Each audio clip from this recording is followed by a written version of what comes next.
മായ മുഹറം മാസത്തിൻ്റെ ചരിത്ര പ്രത്യേകതകൾ, പ്രാധാന്യങ്ങൾ നിരവധിയുണ്ട്. അതിൽപ്പെട്ടതാണ് അബൂന ആദം അലൈഹിസ്സലാത്തു വസ്സലാം, അവിടുത്തെ ഭാര്യയാകുന്ന ഹവ്വാ ബീവി അലൈഹസ്സലാം. അവർ സ്വർഗത്തിലെ വിലക്കപ്പെട്ട കനി അബദ്ധവശാൽ ഭക്ഷിച്ചുപോയി. ആദം ഹവ്വാ ദമ്പതികൾ സ്വർഗത്തിൽ വസിക്കവേ അല്ലാഹു തആല നിർദ്ദേശിച്ചിരുന്നു, ഒരു മരത്തോട് അടുക്കാൻ പാടില്ലയെന്നും അതിലെ കനികൾ ഭക്ഷിക്കാൻ പാടില്ലയെന്നും. മാത്രമല്ല, ഇബ്ലീസ് നിങ്ങളുടെ ശത്രുവാണ് എന്നും. എന്നാൽ ഇബ്ലീസ് ഗുണകാംക്ഷിയുടെ വേഷം കെട്ടി വന്നിട്ട് ഇവരെ ഉപദേശിക്കുമ്പോൾ ഇബ്ലീസ് ശത്രുവാണെന്ന കാര്യം ആദം അലൈഹിസ്സലാം മറന്നുപോവുകയാണ്. ഇബ്ലീസിൻ്റെ വ്യാഖ്യാനത്തെ സ്വീകരിക്കാൻ പാടില്ലെന്ന കാര്യം ആദം അലൈഹിസ്സലാം മറന്നുപോയി. ആദം നബി അലൈഹിസ്സലാത്തു വസ്സലാമിൻ്റെ ശരീഅത്ത് പ്രകാരം അത് ഗുരുതരമായ തെറ്റല്ല എങ്കിലും പറ്റിപ്പോയ ആ കാര്യത്തിൽ ആദം അലൈഹിസ്സലാം വളരെ ദുഃഖിതനായി. അമ്പിയാക്കൾ നുബുവത്തിന് മുമ്പോ ശേഷമോ മറന്നോ മനഃപൂർവമോ ഒരു തെറ്റും ചെയ്യുന്നതല്ല. ഇത് ആ വകുപ്പിൽ പെട്ടതുമല്ല. എങ്കിലും ആദം അലൈഹിസ്സലാത്തു വസ്സലാം കരയാൻ തുടങ്ങി. ആദം ഹവ്വാ ദമ്പതികളെ സ്വർഗലോകത്തിൽ നിന്ന് ഭൗമിക ലോകത്തേക്ക് ഇറക്കപ്പെട്ടു.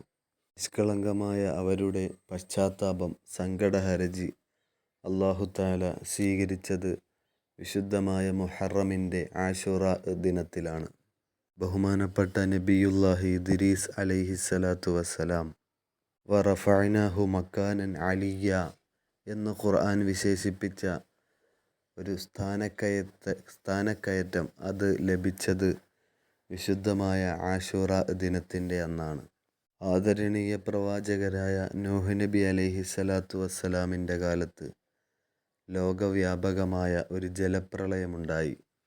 950 വർഷം പ്രബോധനം നടത്തിയ പ്രവാചകനായ ദീർഘായുഷ്മാനായ നൂഹ് നബി അലൈഹിസ്സലാത്തു വസ്സലാമിനെ ജനങ്ങൾ ആക്ഷേപിക്കുകയുണ്ടായി. അങ്ങനെ ജനങ്ങൾ ആക്ഷേപിച്ചപ്പോൾ മനം നൊന്ത് നൂഹ് നബി അലൈഹിസ്സലാത്തു വസ്സലാം പ്രാർത്ഥിച്ചു, റബ്ബി ലാ തദർ അലൽ അർളി മിനൽ കാഫിരീന ദയ്യാറ. ഈ ആക്ഷേപിക്കുന്നവരെ ഭൂമുഖത്ത് വെച്ചേക്കരുതേ എന്ന്. അങ്ങനെ അല്ലാഹു തആല കപ്പലുണ്ടാക്കാൻ നിർദ്ദേശം കൊടുത്തു. അല്ലാഹുവിൻ്റെ നിർദ്ദേശപ്രകാരം നൂഹ് നബി കപ്പലുണ്ടാക്കാൻ തുടങ്ങി. അപ്പോഴും അവിടെയും ജനങ്ങൾ ആക്ഷേപഹാസ്യവുമായി വന്നു.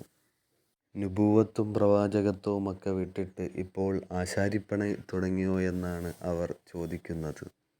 ഏതായാലും നൂഹ് നബി അലൈഹിസ്സലാത്തു വസ്സലാം അല്ലാഹുവിൻ്റെ നിർദ്ദേശപ്രകാരമുള്ള കപ്പൽ പണി പൂർത്തിയാക്കി. അപ്പോഴാണ് അന്തരീക്ഷത്തിൻ്റെ ശാന്തഭാവം അങ്ങ് മാറി. വലിയൊരു പേമാരി പെയ്യാൻ തുടങ്ങി. ഭൂമിയിലെ നദികളും സമുദ്രങ്ങളും ജലാശയങ്ങളും തടാകങ്ങളുമെല്ലാം കരകവിഞ്ഞൊഴുകാൻ തുടങ്ങി. നാനാഭാഗത്തു നിന്നും വെള്ളം പ്രവഹിക്കുകയാണ്. ഞൊടിയിടയിൽ ഭൂമി ജലാവൃതമാകുന്നു.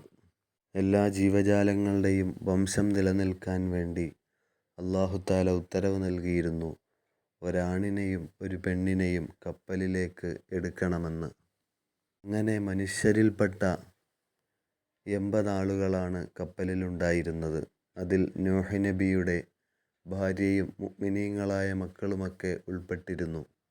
മുമ്പ് പറഞ്ഞ പ്രകാരം മറ്റ് ജീവജാലങ്ങളിൽ നിന്ന് ജോഡികളെയും കപ്പലിൽ ഉൾപ്പെടുത്തി.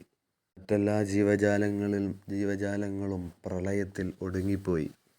കപ്പൽ അവസാനം ജൂദി പർവ്വതത്തിൽ നങ്കൂരമിട്ടത് ആശൂറാ ദിനത്തിലാണ്.